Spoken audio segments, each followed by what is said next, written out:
पुणे जिल्ह्यातील जुन्नर येथील शिवजयंतीनिमित्त शिवदुर्ग किल्ले शिवनेरी परिसरात स्वच्छता मोहीम राबवण्यात आली।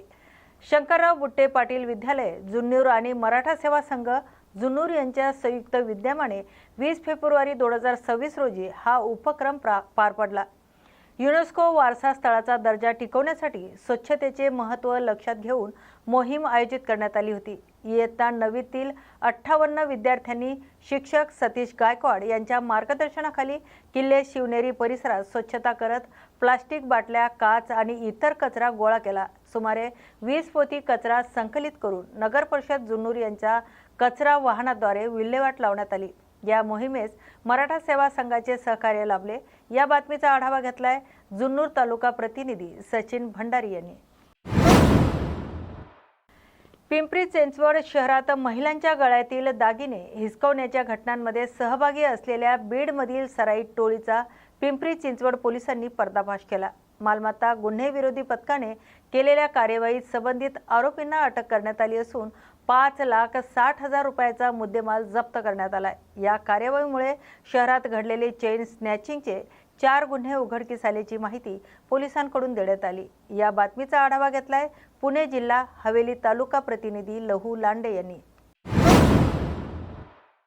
सेलू येथील नूतन विद्यालयाच्या विद्यार्थिनी कुमारी सान्वी गजानन शितोळे हिचे पुणे येथील inter university centre for astronomy and astrophysics येथे आयोजित 3 दिवसीय विज्ञान वारीसाठी निवड करण्यात आली। खगोलशास्त्र आणि खगोल भौतिकी विषयातील या विशेष उपक्रमासाठी सान्वीची तालुका पातळीवर निवड करण्यात आली। त्यानंतर परभणी येथे झालेल्या तृतीय फेरीत उल्लेखनीय यश संपादन केल्याने तिची अंतिम निवड निश्चित झाली। सान्वीच्या या यशाबद्दल नूतन विद्यालय शिक्षण संस्थेचे पदाधिकारी आणि शाळेच्या शिक्षकांनी अभिनंदन करून शुभेच्छा दिल्या। या निवडीसाठी तिला पालक तसेच शिक्षकांचं मार्गदर्शन लाभलंय। या बातमीचा आढावा घेतलाय सेलू प्रतिनिधी किशोर कटारे यांनी। बीड येथील वस्तू आणि सेवा कर जीएसटी विभागात कार्यरत असलेल्या सचिन जाधवर यांचा मृत्यू प्रकरणात वंचित बहुजन आघाडीचे नेते प्रकाश आंबेडकर यांनी त्यांच्या पत्नी मयुरी जाधवर यांच्याशी दूरध्वनीवरून संवाद साधलाय। 16 जानेवारी रोजी सचिन जाधवर यांनी आत्महत्या केली होती। वरिष्ठांच्या जाचाला कंटाळून त्यांनी हे पाऊल उचलल्याचा आरोप कुटुंबियाकडून करण्यात आलाय। या प्रकरणी मयुरी जाधवर आणि त्यांच्या नातेवाईकांनी ग्रामीण पोलीस ठाण्यासमोर आंदोलन केल्यानंतर गुन्हा दाखल करण्यात आला। मात्र आरोपीला अद्याप अटक झाली नसल्याची माहिती कुटुंबियांनी दिली। प्रकाश आंबेडकर यांनी या प्रकरणाची माहिती घेतली असून न्याय मिळेपर्यंत आपण कुटुंबाच्या पाठीशी आहोत असं त्यांनी दूरध्वनीवरून आश्वासन दिल्याचं मयुरी जाधवर यांनी सांगितलंय। दरम्यान आरोपीला अटक न झाल्यास उपोषण करण्याचा इशाराही कुटुंबियांकडून देण्यात आलाय। सर प्रकाश आंबेडकर सर म्हणजे शब्द दिलाय सर त्यांनी की म्हणजे तुम्ही जे कराल त्याच्यासोबत मी तुम्हाला तुमच्यासोबत आहे, पाठीशी आहे, शब्द दिलाय सर। आज FIR फाटून उद्या 23 तारखेला 1 महिना झालाय सर आणि त्याच्यावर जामीन पण फेटाळलाय त्याचा कोर्टात आणि त्याच्यानंतर सुद्धा त्याच्यावर काहीच ॲक्शन घेतली गेली नाही। अजून अटकसुद्धा नाही येतो आणि मेडिकल रजा टाकून पण फरार येतो, असं मोकाट म्हणजे पुरावे नष्ट करण्यासाठी फिरतोय किंवा इकडे तिकडे भेट देतो। म्हणजे ह्या गोष्टी पण आमच्या कानावर येतात, पण पोलीस म्हणतात की त्याचं लोकेशन भेटलं नाही आम्हाला। किती आरोपींच्या विरोधात FIR झालेला आहे? तुम्हाला तपासाबाबतची काय पोलिसांनी माहिती दिली? सर मला अजून म्हणजे तपासाबद्दल फॉरेन्सिकचा रिपोर्ट मी काल विचारला तर म्हणजे फॉरेन्सिक फिंगरप्रिंटचा रिपोर्ट अजून भेटलेला नाही किंवा जे त्यांचं फूड हे होतं ते पण त्यांनी म्हणजे फॉरेन्सिकला पाठवलेलं नाही आहे सर। त्यांनी तिथंच टाकून दिली। माझी अपेक्षा होती की ते त्यांनी फॉरेन्सिकला पाठवायला पाहिजे होतं सर। आता आंबेडकर साहेबांशी संवाद साधला, त्यांच्याकडे काय तुम्ही विशेष मागणी केली आहे का आणि प्रशासनाकडे काय मागणी असेल? सर मी आंबेडकर सरांकडे मागणी केली की आरोपी अटक नाही झालं तर सर मी उपोषणाला बसणार आहे आणि त्याविषयी सर त्यांनी मला म्हणले की माझा पाठिंबा आहे तुम्हाला तशा आणि प्रशासनाकडे एवढीच मागणी आहे की मला म्हणजे योग्य प्रकार तपास करून मला न्याय द्यावा आणि त्याला लवकरात लवकर अटक करावी। कल्याण पूर्वेतील कोळसेवाडी परिसरात फळ विक्रेत्याला मारहाण केल्याच्या प्रकरणात 2 महिने उलटूनही अन्न आणि औषध प्रशासनाचा अहवाल अद्याप प्राप्त झालेला नाही। त्यामुळे संबंधित विक्रेत्यांचा व्यवसाय ठप्प झाला असून कुटुंबावर आर्थिक अडचणीची वेळ आल्याची माहिती आहे। 2 महिन्यापूर्वी काही महाराष्ट्र नवनिर्माण सेने कार्यकर्त्यांनी इंजेक्शन मारून सफरचंद विकतोस असा आरोप करत मोहम्मद इरफान यांना मारहाण केल्याचा आरोप आहे। या घटनेचा व्हिडिओ सोशल मीडियावर व्हायरल झाला होता। घटनेनंतर पोलिसांनी सफरचंदाचे नमुने जप्त करून अन्न आणि औषध प्रशासन विभागाकडे तपासणीसाठी पाठवले. 9 डिसेंबर 2025 रोजी नमुने तपासणीसाठी पाठवण्यात आल्याची माहिती कुटुंबियांनी दिली होती. मात्र अहवाल अद्याप प्राप्त झालेला नसल्याचं सांगितलं जात आहे. तर इरफान यांच्या पत्नी शबाना बानो यांनी प्रशासनाकडे लेखी निवेदन देत अहवाल लवकरात लवकर जाहीर करण्याची मागणी केली.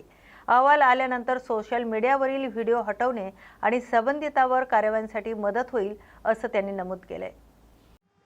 मेरा नाम शबाना बानो मोहम्मद इरफान राय है।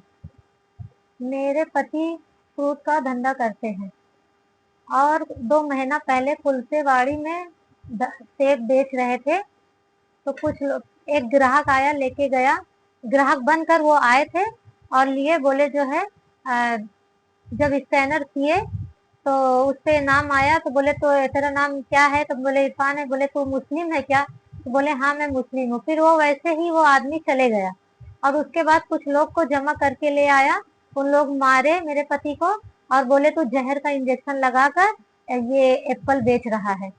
तो वो बोले कि नहीं मैं जहर का इंजेक्शन नहीं लगाया हूँ। फिर उन लोग मार और के कुलसेवाड़ी पुलिस चौकी में लेके गए उनको।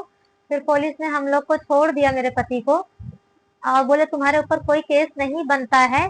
उसके बाद उन्होंने फूड डिपार्टमेंट को दूसरे दिन एप्पल जांच के लिए भेजा गया, तो अभी तक उसकी रिपोर्ट नहीं आई है। फिर इन लोग अभी 2 महीने बाद वीडियो वायरल करके मेरे पति को बदनाम कर रहे हैं।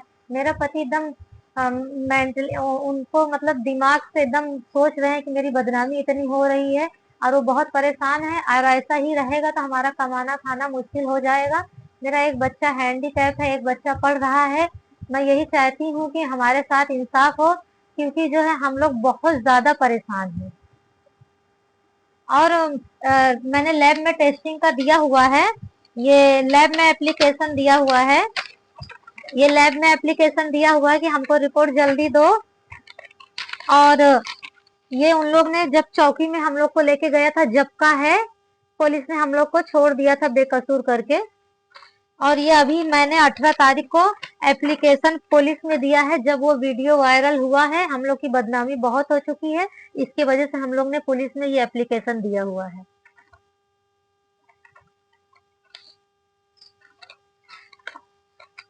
बस ये वीडियो की वजह से हम लोग जो है बहुत मतलब सफर कर रहे हैं। ये समझ लो कि हमारा पति जब से वीडियो वायरल हुआ है, जब से कोई काम नहीं कर रहा है। और जब कोई काम नहीं करेंगे तो हमारा कहाँ से पेट चलेगा, और हम लोग गरीब आदमी परेशान हो चुके हैं। बातमी महाराष्ट्राची या बातमीपत्रात आपण येथेच थांबतोय. अशाच नव्या आणि ताज्या बातमीसाठी पाहत राहा न्यूज मराठी 24/7. नवा भारत, नवा विचार.